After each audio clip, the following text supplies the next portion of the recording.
Hey. That was weird. Hello? I'm sorry I said it like that. We're off to a roaring start. That was my best Jack Brickhouse, Hey, hey. perhaps. Hey. I'm sorry. Let's start over. What's up, everyone? Welcome back to Connections Sports Media Podcast, episode 4. Episode 4. Yeah, I can do math. That's 4. Yeah, if you can do math. I suck at math. That's why I do this. I got into broadcasting to not do math, and then there was math involved, and I was very concerned. Yes, yeah. Anyway, I'm Cody, joined with my good friend Steve, longtime friend, went to college together. Here we are, talking sports media and everything and the happenings of it. And we're back. We made it to 4 episodes. Shout out to everyone who's listened over the last, month and a half since we started doing this. Steve, how you doing, man? I'm pretty great, actually. It's been a long day today, but it's a good one. It's a good one. It's a good day today, and I'm talking to you, so that makes it even better. And that's our first one of 2023, right? So Happy New Year. Happy New Year. Thank you. Yeah. It is our first one. I was trying to think of that in the car ride back home from work. I was like, did we do one already this month? And it's been a whirlwind of a couple weeks. So yeah. No, yeah. It's especially just with all the news around the country and the world of just anything happening. You know, there's a lot of stuff happening over the last couple weeks. You had the holidays, so you just kind of let all that get into your soul and everything, and you forget about a bunch of crap. Yeah, time loses all meaning after December 25th, really, until now, really. Yeah. So anyway, no guests tonight. We've had 2 guests, both of them I work with, Luke Stuckmeyer and Casey Standhard. I didn't ask anyone for this one, and I was going to, and then, we didn't do a show last week because we kind of did one the week before, like at the end of the week before. So, time schedules and stuff. So we didn't do one last week. Last week we should have done one considering the news of, a lot of things related to Damar Hamlin and how the media handled it and stuff like that. But anyway, we're going to talk a lot about that tonight. That's probably the biggest national sports media news. The major local sports media news, at least for me. I mean, I guess, Steve, you're in Champaign, but I know you're still don't follow Chicago teams. So. Yeah, you're a Chicago sports fan, so I get it. The biggest news in sports media this week is the layoffs at NBC Sports Chicago. It's not the first time that they have done this. I don't know, man. My first reaction when I saw it, like when I saw my friend Tim Stebbins send that tweet saying, personal news, my time at NBC Sports Chicago has ended. I just felt bad for him, man. And I understand that's how this industry works. You're never guaranteed a long time at one place. Right. But man, like I feel like those guys are doing this like every year. Like it's NBC like in particular is one of the main the biggest entity, at least that I know of in Chicago, that isn't a newspaper, that they have layoffs all the time. I feel like you're saying every couple of years they're laying people off. I don't know if it's a bad business model, and it could be a lot of different things. Yeah. I know the last time they had layoffs was mainly COVID related or post COVID lockdown related, which everybody was doing layoffs then. So that kind of made sense. But these ones are weird. Like Rob Schaefer does a great job with the Bulls. I'm not a big Cubs guy, so I didn't know the other guy, but the stuff that I know from Rob, he's great on the Bulls Talk podcast with Casey Johnson and Jason Goff and Tony Gill. They're all great there. And then I don't read a whole lot of sports stuff on the web, but everything I could tell from what people have said about it, he's a great writer. And for an entity that covers only 3 of the 4 major teams, or 3 of the 5 major teams in Chicago, because they don't carry the Bears, they don't carry the Cubs anymore, you'd think you'd want to supplement the teams you do carry with really, really good coverage. And for whatever reason, Rob got cut. Yeah. So I've actually had the pleasure of being able to meet Rob too. If you go back on this podcast feed, if you listen, if not on you, we're live on YouTube, my Facebook page, and on Twitter. But if you go to the podcast feed, there's a link in the YouTube description that can take you to the podcast feed, at least on Apple. We're on Spotify too.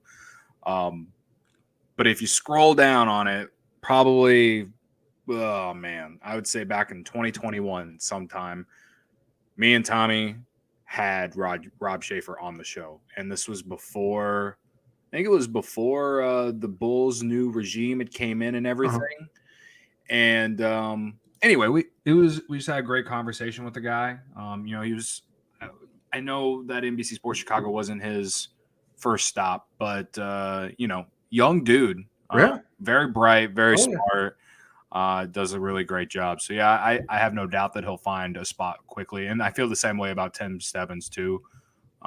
It's just unfortunate, and I just felt like we should start the show off with that because it's just another unfortunate thing, man. Like it just sucks because at least for them, it feels like they used to feel like they were moving people who had been there for a long time because they didn't want to pay them. Tim and Rob are younger, and nothing against them, but they don't have as big a name as some of the people that they let go before him. Like they don't have the backing of like the layoffs before. It was a lot of like Lawrence Holmes, who wasn't necessarily at NBC full time. He's at the Score, and now he's back at NBC too, or NBC Sports Chicago. Layla Rahimi, same thing. She all those people. Now Layla was the one that was her full time job, so that's tough to do, but like that's part of the business, unfortunately. And she's landed on her feet now, back at NBC5 and back on the Score during the week. And same thing with Lawrence. Lawrence has got his own midday show again. Well, he shares the show with Bernstein, but those guys have landed on their feet, and luckily there are. And I think Rob and Tim will too. Like you were saying, they're both. Lawrence even got back to NBC because now he took Cap's on Cap's old thing, and then now they do. Is it Football Night in Chicago? I think is what the show is called on Tuesdays or something. It's the show that replaced Unfiltered. Okay. But yeah, there's those guys will land on their feet. Rob's from the East Coast. Maybe he goes back to Boston. Who knows? But they'll land on their feet. They'll find a spot because they're way too talented not to. It's simple as that. If you're that talented, someone will find you and someone will give you a job because they want someone talented to cover their team. Yeah, absolutely. So, all the best to those guys. Again, I just always feel so bad for people when in these scenarios, especially the ones who are good at their job. Meanwhile, guys like Skip Bayless still get to be on TV and just do some of the dumbest shit. I don't know how Shannon Sharp does it. I don't know how Shannon Sharp does it either, dude. I genuinely don't. I genuinely don't know how he does it. And so let's just start it off. That was a great transition. I didn't even try to do that transition. That was pretty good. Thank you. So as everyone knows, everyone has seen this tweet by now. That tweet went so viral so fast. Bills Bengals Monday Night Football last week. Damar Hamlin, goes down, cardiac arrest. He's like the it's the craziest thing I've seen on a football field. I didn't watch it live. I was watching something else on Monday Night Football. Related but unrelated. I had some fantasy championship. I didn't want to watch the game to get involved into it, so I just let it go, check my phone for the game. And then I check at one point in time, it was like the game had like been postponed, or it wasn't postponed yet, but right away on Twitter it was trending. And the craziest part of it, one of the craziest part of it, was just a normal football play. And then all of a sudden Damar stands up and then falls down. Yeah. And then the look on it's the looks on the people's faces on the field that did it for me. That was nuts. Yeah, when you see Josh Allen, Josh Allen I've never seen Josh Allen like that before. You see all these like linebackers and just big giant dudes who just look angry all the time, like in shambles. And so anyway, it was one of the. I don't think we in our lives, Steve, we've never seen anything like it. I mean, the closest thing injury-wise I can think of was when Johnny Knox got Yeah. crunched, but Yeah. that was a gruesome hit. Like, you knew he Mhm. was hurt and you knew why he was hurt. Yeah. This was the dude stood up and then collapsed. It was Right. Yeah. that was also very scary. And it's the responses to it too, to the Damar Hamlin moment and to Skip Bayless have been pretty crazy. I'm scrolling through Twitter right now because I just type in Skip Bayless and you see Michael Strahan indirectly calling out Skip Bayless on Fox. That was from Awful Announcing. Mm-hmm. One thing I will have to say about the coverage of it all during the moment, that is not anything journalism school trains you for. That is not anything that anyone broadcasting school trains you for. You can try to deliver the message as clearly and as quickly and as correctly as you can. And Joe Buck and Troy Aikman and the rest of the Monday Night crew did a wonderful job that night delivering the news that was coming from the field, coming from the league, whether the league wanted to play in 5 minutes after the fact, which is just utterly insane. Yeah. On all that kind of stuff. They did a great job giving clear information, concise information, telling the audience exactly what's going on, going to breaks at the right time. I know some people were complaining about some of the ads that were playing in between this stuff, but as behind the scenes, you really can't control what's getting played in your ad space so much during the game. Like, that stuff is sold. It has to play. You hope and cross your fingers that the master controls or wherever they are running have some sort of like tact to lead out of the thing, not with like Charmin Ultra commercial right out of an injury. Yeah. That's why they have bumper music and all that kind of stuff. But Yeah. but they did a great job doing that. ESPN, as much as I like to razz on them a little bit because they do get it wrong a lot, they did a great job. That is what the worldwide leaders should do during that day. Yeah, I mean, just the entire coverage from the game, the moment it happened to, when everything was up in the air, to whenever the guys went to the locker room and they basically went back to Scott Van Pelt and Ryan Clark, everything that SVP and Ryan Clark said and did. Ryan Clark was awesome. Yeah, Ryan Clark. I mean, he gave a great perspective because he played. And he also had a really bad injury too. Yeah. And the reason that, to me, it's especially that part with him and SVP, the reason that I liked it so much was because you just hear, when you think of football players and sports and stuff, you think, you can't feel a certain type of way or whatever.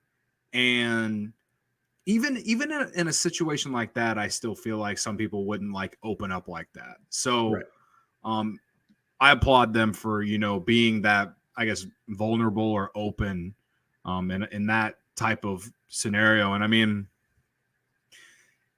that was probably what impressed me the most, but just the way that they discussed it and handled it and everything was, top tier. And, but, going into this, let me circle back a little bit, Damar Hamlin falls, the ambulance is out there. There's like, it's like a 10 or 15 minute, just everyone's just they on were the trying to resuscitate him for 10 minutes. Yeah. That's the crazy part. They're all in the field. They're all just hoping he's okay. And that's when, during that time is when Skip Bayless sent that tweet that basically said, is the game going to be played? Like, right. It was something to do with like, there's a lot of money on the line on this game and there's too much money involved for them not to play. I mean, the dude literally almost died on the field. Yeah. Yeah. And I'll say this, like, I've never despised Skip Bayless. Like, to me, I've always thought people who didn't like Skip Bayless were people who just didn't like his takes, thinks that he, has that he's just bad when it comes to his takes, and that's it. I've never genuinely thought he was a bad person. That was probably the first time where I was like, dude, like, read the room. Right.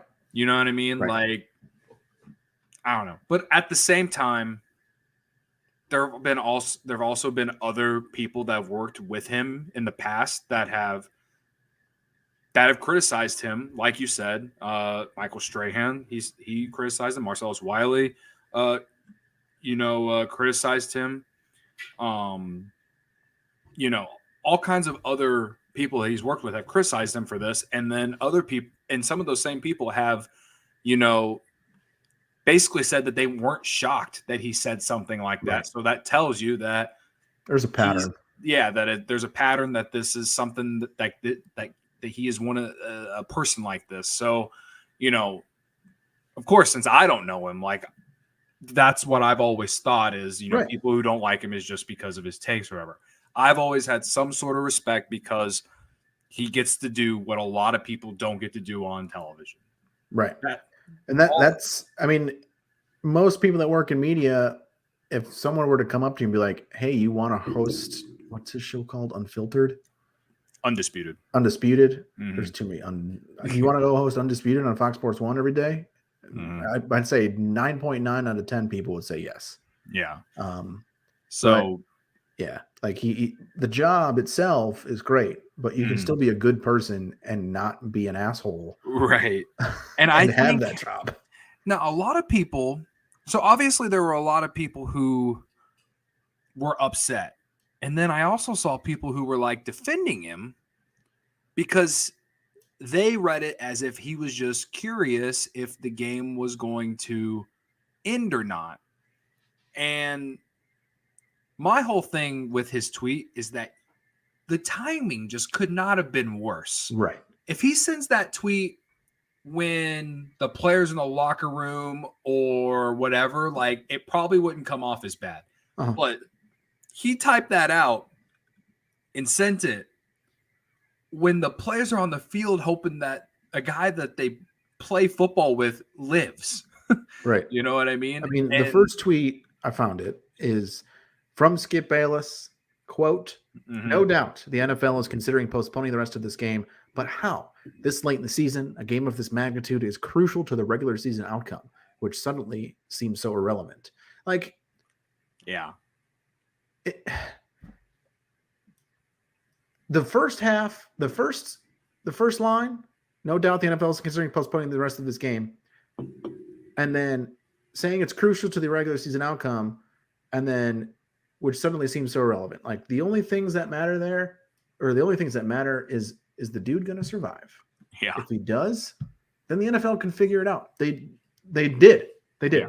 They didn't play the game. They should not have played that game because it's not just someone breaking their leg, someone having a gruesome ankle injury. Right. There's codes. There's all the first responders there saved his life. Like, there's so many things that could have went wrong if he collapsed like that anywhere else. And because he was where Damar Hamlin was, he survived. But man, it's the doubling down too that Skip has been doing. On all over the place. I guess he did apologize the next day on Undisputed, but Shannon Sharpe wasn't there that day. And then I think the next day after, Shannon Sharpe kind of confronts him about it. And again, I don't watch the show. It's too yelly for me. That's the same reason I watch First Take. They just yell too much. I'm not a big yeller. I get it. I mean, just give me your sports opinions. You don't need to yell them at me. But anyway, he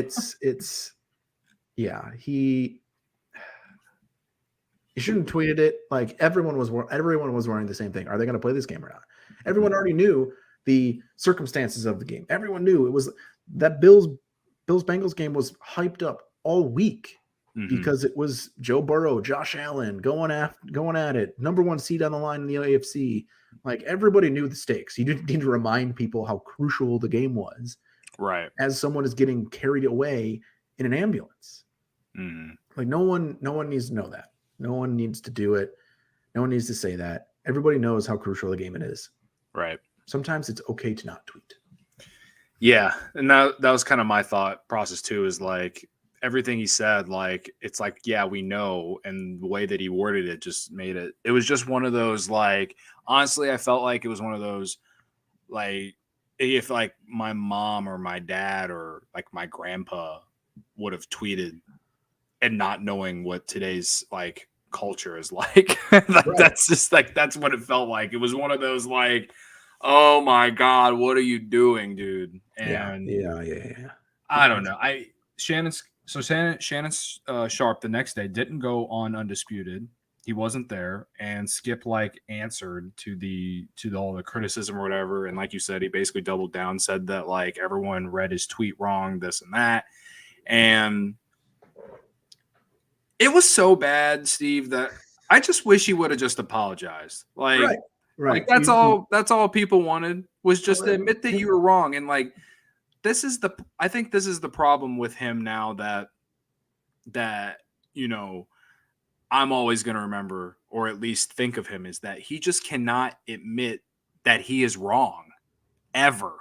I mean, the guy straight up, we talked about it in what, episode 2, or maybe it was the last episode, where Skip straight up like insulted Shannon Sharp because he wanted to be right about Tom Brady being better than him or something like that. Like, it was so like, because Shannon Sharp has won Super Bowl and Tom Brady has, what is it, 7 or something like that. Like, yeah, my guy, you have 0. Yeah. It was just, he's just, I don't know if it's his ego or just what. The guys that always have to be right are like, especially in sports media, when you're not going to always be right. You're not. And you're just not. Old takes exposes people all the time. Yeah. And some people roll with it. Some people are like, oh, I didn't say that. It's like, well, there's literally a screen grab of your tweet. So you did. But it's okay to say you're wrong. It's okay to say, my bad. I shouldn't have said that. I apologize. I'm glad that Damar is okay. He would have probably got at least some respect back from some people. But the fact that he didn't even do that, it just leaves me mind blown. It leaves me mind blown. And so, like I said at the top of the show, like, to see some of the guys from NBC getting laid off who are great at their jobs, but we still got a guy like this guy out here doing this. It's like, it's him and like Stephen A. and now for different things that everyone always sees like those guys. It's like, oh, I can do that, make a ton of money, be in sports, and that's just not the way it is. Stephen A. He's never gone to those levels of what's. I'm more so saying just like fame and fortune wise, they're both paid pretty similarly on the top. They're like, the top guy at Fox Sports 1 is Skip. For sure. And the top guy at ESPN is definitely Stephen A. Yeah. Depending on, no, he's the top guy. If you say who works at ESPN, maybe SVP. Yeah. But Scott, he isn't the personality that Stephen A. Smith is. And that's not to say that Scott Van Pelt doesn't have a personality, because he does, but it's very specific to like late night Sports Center. Whereas Stephen A. Smith is like, I'm the loud guy. Yeah. And Scott is also great. The one thing about Scott Van Pelt is when his dog died and he had a viral video of like talking about his dog. Oh man, if you want a good cry, that's the one to watch. That's the one to watch. Scott Van Pelt's the best though. He is the best. He's one of the few left at ESPN that, are keeping that place alive, honestly. Yeah. So yeah, I mean, I don't have much else to say about Skip Bayless in this story. I feel like this is a story that's going to stick with him for a very, very long time. Yeah. Yep. I don't think people are going to forgive him for this for a while, or maybe ever. Some people, at least.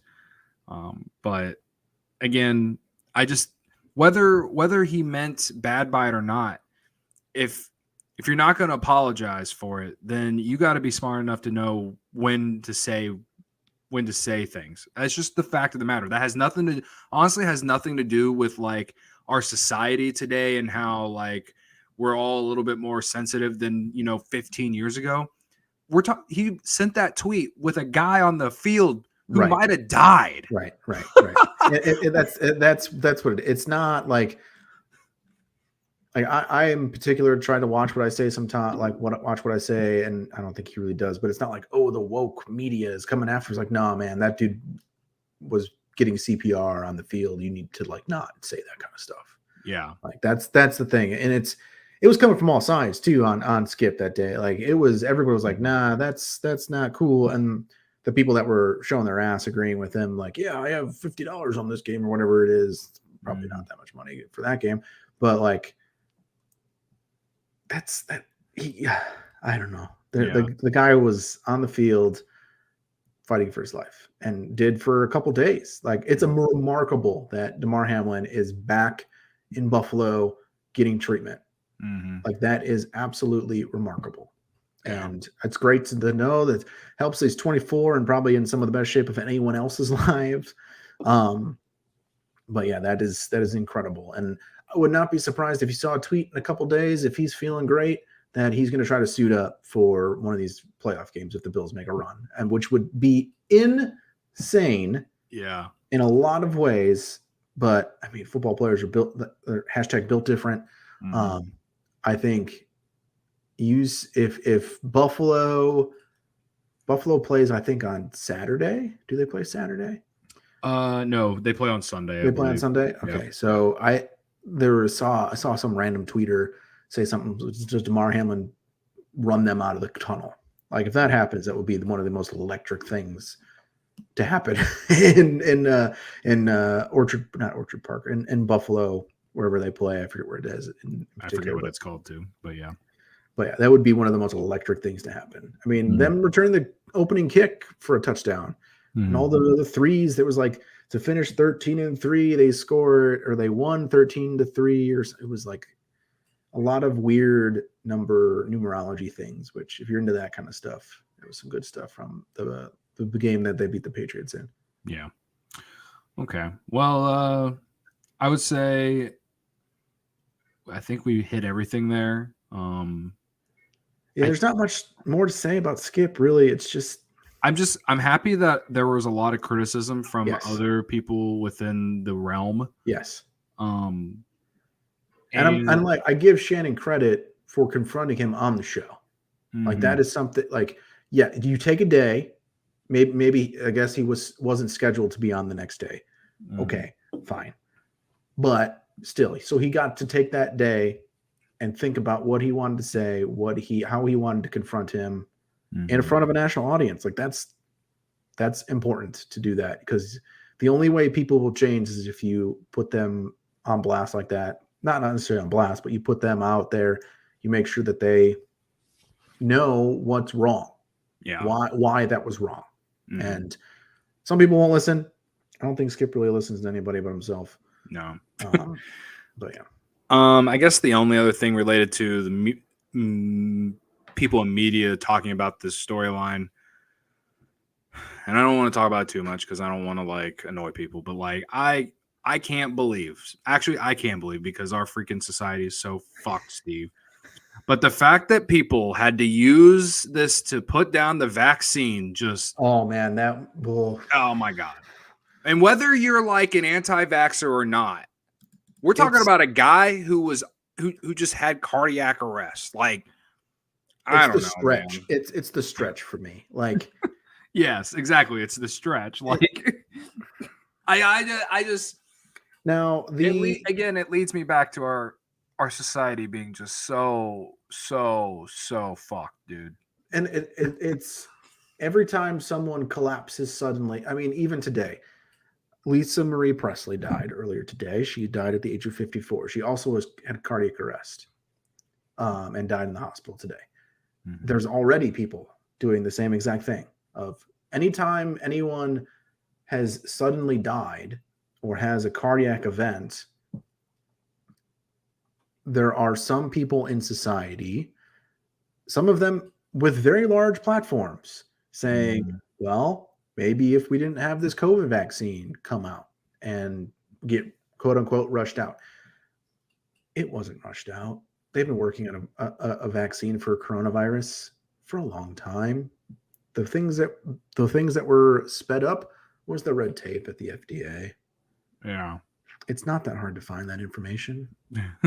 It's really not. Yeah. So I can't is it weird remember that a lot of some cardiac the- event? Go ahead. Go ahead. I was just gonna say I can't remember like some of the names, but there were just ones that obviously are kind of well known out there. And honestly, it's at a point where I don't even know if those people even believe it, but I don't think so. It's I don't just think part they of do. their brand Yeah, now. exactly.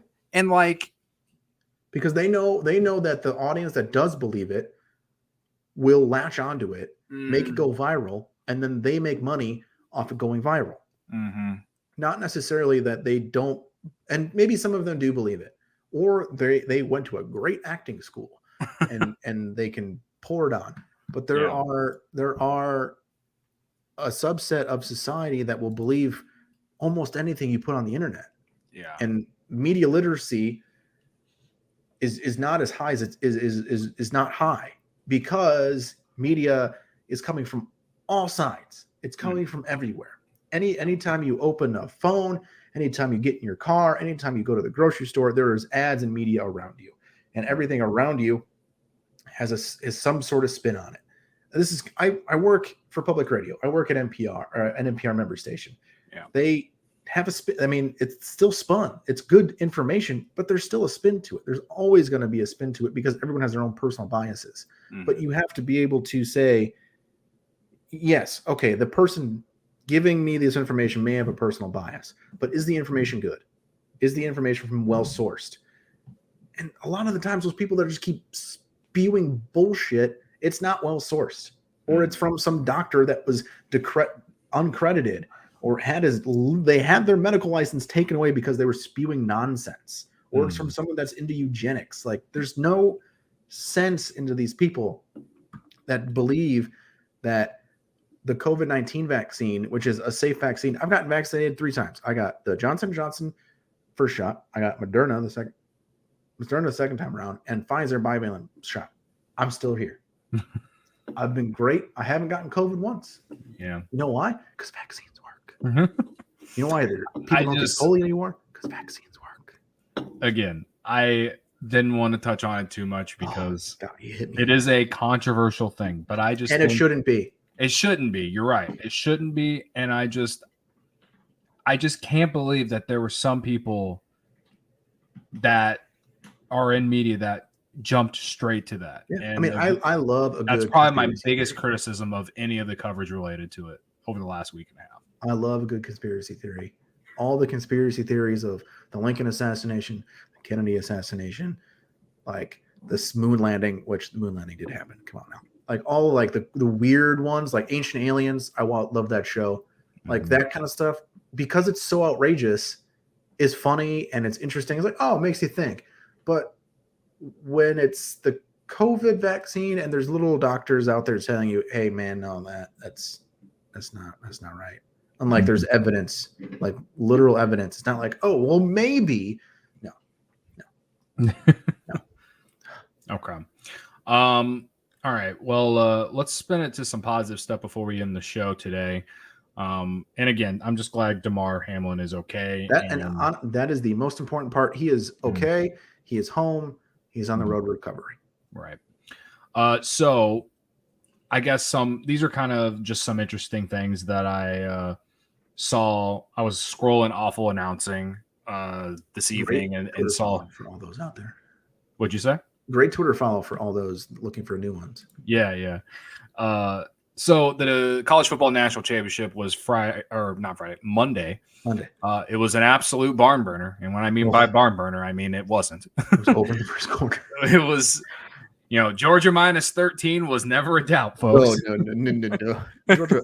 At one point in time, I looked on the app because I thought there was a free bet, and it was Georgia -21.5. I was like, that's still good money. Yeah. No, so before I go into what I want to talk about, I took Georgia -13. I took Georgia first quarter -3.5. I took Georgia second quarter -6.5. I had a same game parlay. Brock Bowers over 59.5 yards receiving, anytime touchdown. Stetson Bennett over 254 yards passing. And then, alternate line of Georgia -6.5, because just in case it would have been close. I wish I would have done Georgia -17.5. I think that was the highest it would have let me go. Anyway, it was at like plus 280, so not like the biggest parlay ever as far as odds. But yeah, all those bets hit, plus my Georgia -13. So it was a good day. It was a good night to gamble and bet on Georgia. So with that said, we were talking off air before we started about the broadcast, and I was today years old, Steve, when I learned that you can't sing the happy birthday on television. Correct. It is I did not know that. I did not know that. Apparently, Pat McAfee sung happy birthday to Tim Tebow on the broadcast. Oh, no. And they talked about it on his podcast like the day after or whatever. And I guess the FCC is going to make him pay some fine or whatever. That's a hefty fine. Yeah. It's not cheap. Yeah. So I think he'll be all right, though. Yeah, he'll be okay considering how much money FanDuel's giving him. I'll say this much about the broadcast. I didn't watch the regular one, which I assume was Herb Street and whoever the other guy is. I always forget. Steve Levy? You were at a bar? Okay. I think it's Levy, though. Levy and Herb Street. I'm assuming that's who it was. It's the ESPN crew, so that's yeah. So you could have watched that, or you could have watched the field pass. Field pass, yeah. I watched the field pass just because I wanted to see what it was like with McAfee, because I love watching Peyton Manning and Eli Manning for NFL Monday Night Football, the Manning cast. Mm-hmm. And it was honestly very similar, except those guys are at home. These guys are on the sidelines. So I'll say this much. If there was one thing I would improve, it's that those guys would have just been at home on their couch. I get it was the national championship. Right. But I do think it would be cool if they did choose some crew to do something like that for college football, whether it's on a couch or in a room, doing it like the Mannings did, or on, sideline is fine too. What made it good for them on the sideline is, they did bring in other people to join them on the broadcast a few times, Tim Tebow being one of them. And again, I know, I think Pat McAfee is overall, like, most people like him, like, as a person and stuff. So, like, I didn't mind him being on there. I also think he's been a great addition for just College Game Day, for like their morning, like, before the games start, when they do the picks with Lee Corso and Herb Street and Desmond Howard. I do think he's been a great addition to that. Mm-hmm. So I'd say overall, like, it was good. It was different. And I feel like it probably would have been better if the game was better. But they had it was a blowout in the third quarter. These guys had to find a way to entertain people. So I give them a little bit credit there for trying to, just doing what they did. They were themselves. And to me, like, that's something that's how I am on CHGO Cubs. Like, I'm just myself. I do whatever to try to, hype, like, if everyone knows the shtick or whatever, I try to hype that up or whatever. And that's what those guys did. So I thought they did a good job. And I think they should do more of that with college football, because Monday Night Football, again, with the Manning cast is good too. So, college football, it lends it to it too, because the fan bases in college football are insane. Like, I have lived now in Champaign for, it'll be 7 years. Oh, yeah, it'll be 7 years in March or May, one of the M's. And I've gone to more college football games now than I ever had before, thinking about getting season tickets to Illinois. Like, Illinois, if they win 8 games like they did this year, is a great season. And it was a great season this past season. But they have a crazy fan base for football. And not only basketball, and they haven't been good in almost a century, to be completely honest. And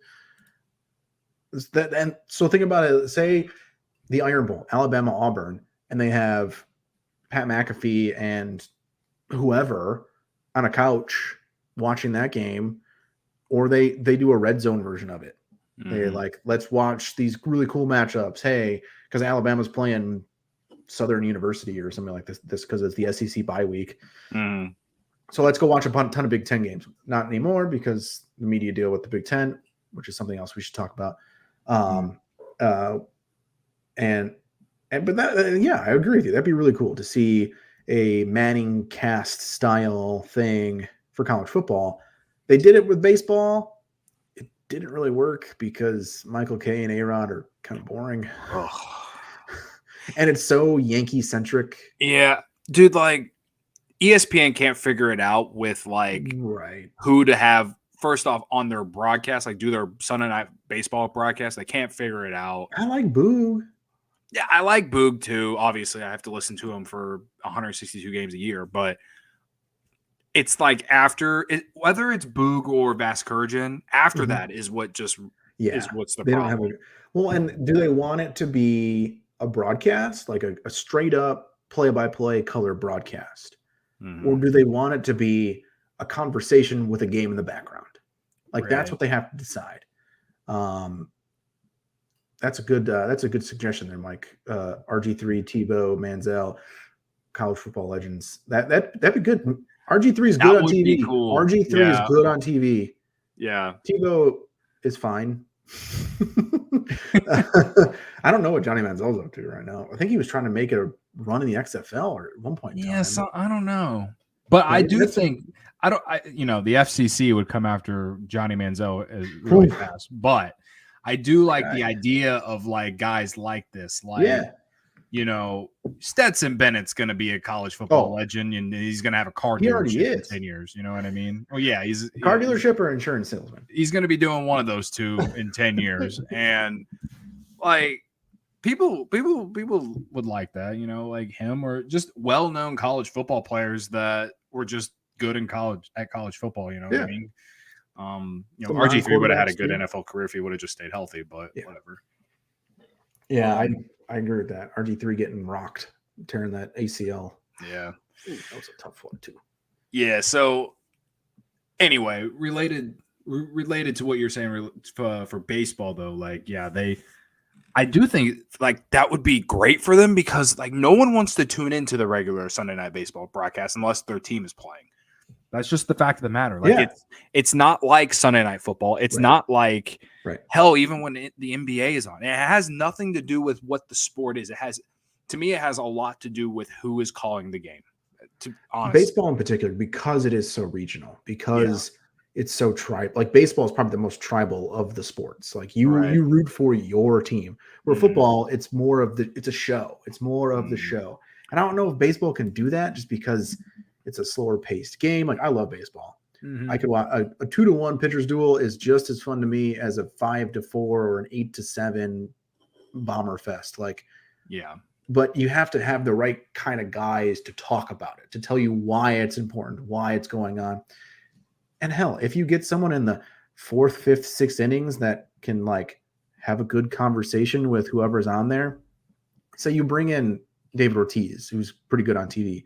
So you bring in Frank Thomas with the right people. He's okay on TV to talk about hitting or talk about pitching. Pedro Martinez is really good on TV.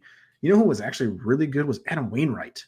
Yeah, I agree. Really, really good on Fox. Like have him come on, talk about the pitching, why people are doing what they're doing in it, and be able to have that conversation either as a sidecast on another thing. I mean, baseball is built to have sidecasts. Yeah. I watched the Statcast version of the Home Run Derby with Benetti and Eduardo Perez more than I watched the normal broadcast because I don't want to hear Chris Berman so back 900 times. But I think for me, the biggest thing when it comes to the baseball broadcast, the color commentators, whether it's A-Rod or whoever, dude, like they always will go down this path of like being old school or new school. Right. A-Rod will he'll click right to it any chance he can to talk about how more contact, just putting the ball in play and no strikeouts. Jerry Reinsdorf. And just like all this crap and like forgetting about anything to do with advanced analytics. And again, I'm not even like an advanced analytics like guru.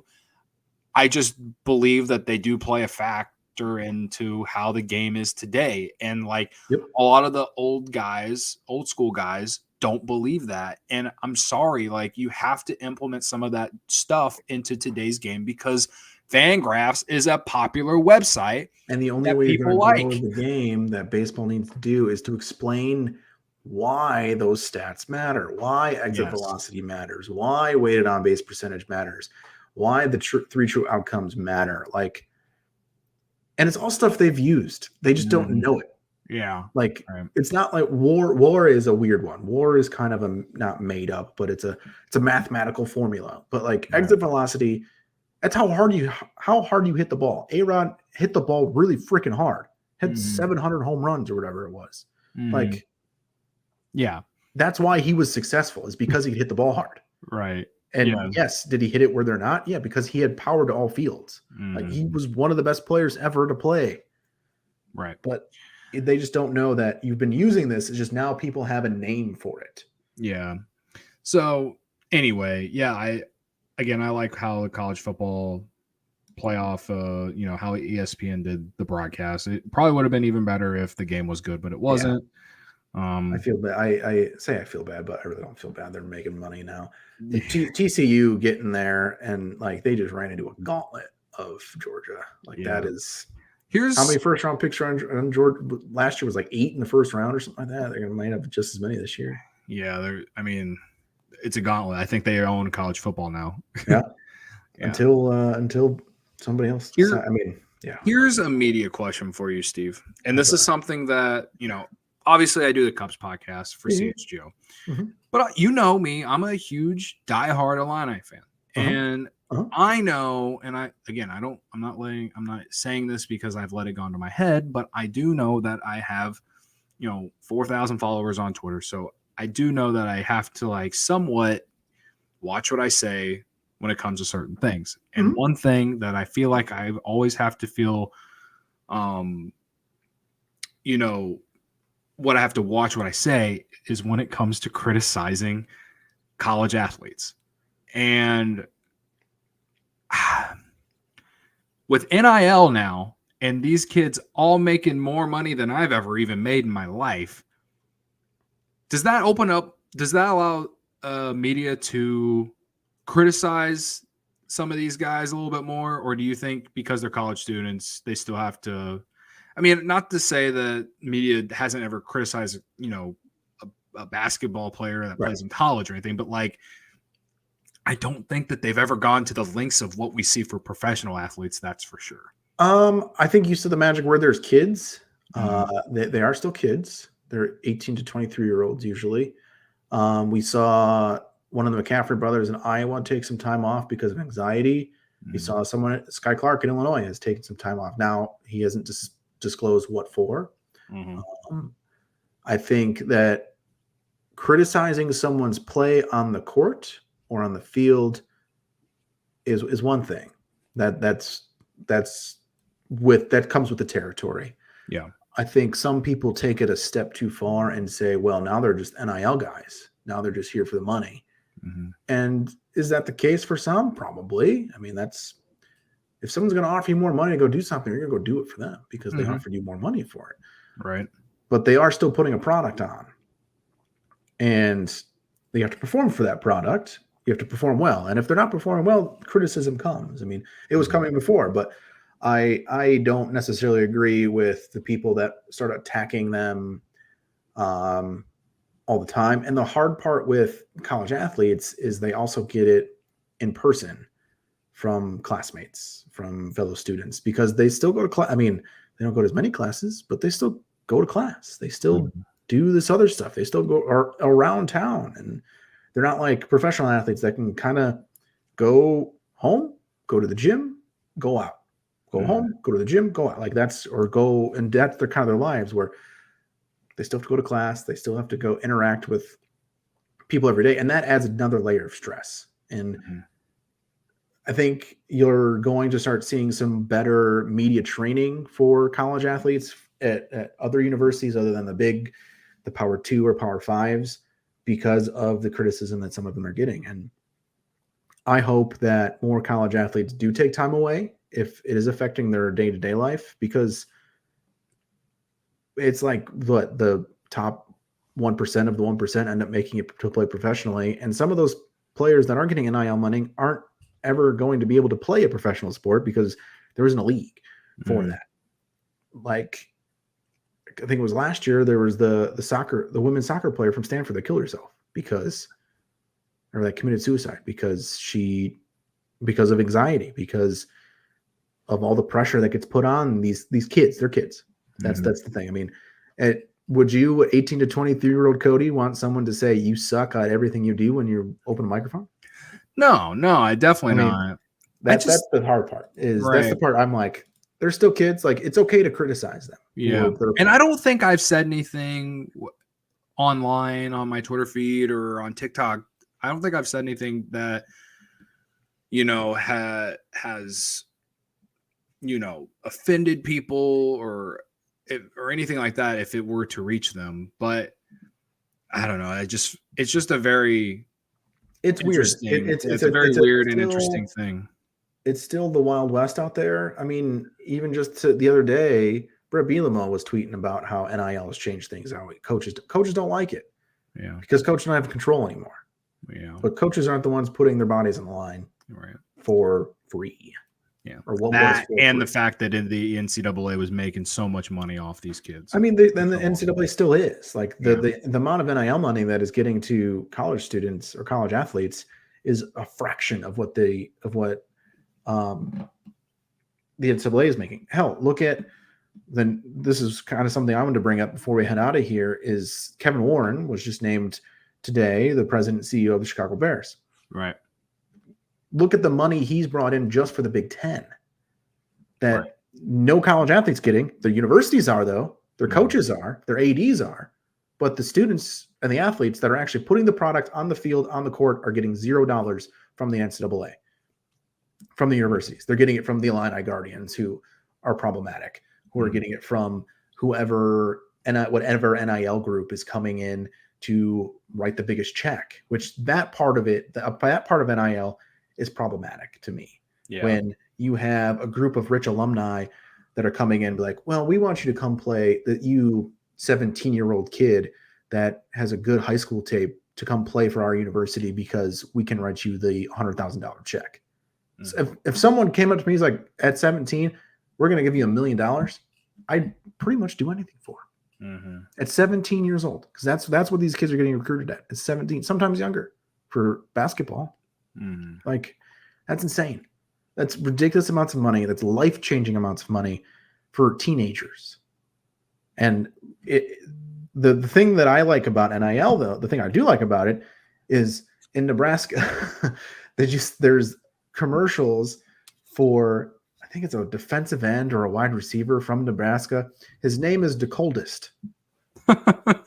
So a smart business in Lincoln, an AC business, had him come do a commercial for them saying they have DeColdest ACs, which that's hilarious and great. That's perfect for NIL. It's the NIL groups, the alumni groups that are like writing checks out to kids.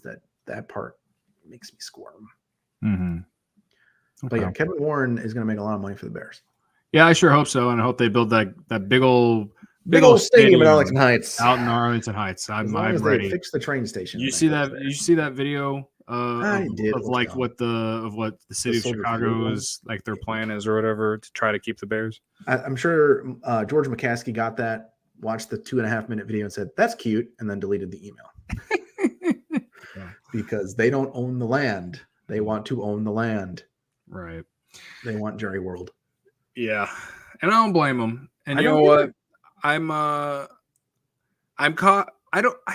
guess I'm cautiously optimistic about the Bears for once. It's been the Bears making smart hires is new for me. Yeah, right. Like when everyone's on Twitter earlier today was like, oh, that's a home run hire. Like that's legitimately a really, really good hire. Ryan Poles seems to have been figuring it out a little bit. a new GM. It takes an off season or two to figure it out. Hopefully he does. I think his drafts were good. The Chase Claypool trade is. We'll see. It's whatever. We'll see. I'll say this: I'm cautiously optimistic, but I swear to God, if they trade Justin Fields, I will. My fandom might be in question. I mean, Poles said all the right things on Tuesday when he was asked. It's like, do you have confidence in Justin Fields? Like, yes, he's proved he can be a playmaker. He needs to make improvements with his throwing arm. It's like that is literally what everyone saw. Yeah, everybody saw that, and you evaluate the whole draft. If Bryce Young or CJ Stroud goes to the combine and blows you away, if you think that is going to be the guy, I get it. But it's one of the. There was a meme I saw today, and I hate relaying things to memes. It was from Family Guy. He gets the boat, and it's like, yeah, that's a boat, but the box could be a boat. The box could be anything. It could be a boat, but you already have the boat. His name is Justin Fields. Yeah. All right. It's fun to wrap up the show with a little bit of sports talk there for folks. Sports talk. Yeah. I don't get to talk about it a lot. So. Anyway, thanks for the few people who tuned in tonight. And if you are a first-time listener, make sure you subscribe to my YouTube channel, follow the Twitter account, connections_pod. You can subscribe on Apple, Spotify. All you got to do is search Connections Sports Media Podcast. Also, the link is in my YouTube description as well, at least for Apple. Got to go. You find it very easily on Spotify. So, again, thanks to everyone who has supported so far. Probably a few more months of this before the baseball season starts, and I have to give my whole life to the 2023 Chicago Cubs. But maybe this will be the year. It ends in a 3, so like, and years ending in 3 have been good for both teams making the playoffs. 2003. Well, yeah, 2003, definitely not 2013. 83 for the Bears or for the White Sox. I am 1903 for the Cubs. The over under total for the Cubs this year reported or released by Caesar Sportsbook was 78. And that's a good number. I think they can go over it, but they're going to need a lot of things to go right for it to go over. But you have to say that for a lot of teams though. So yeah, it's still early. There's still moves to be made. Anyway, that's enough sports talk. All right. Again, thanks everyone for watching, and we'll see you next week.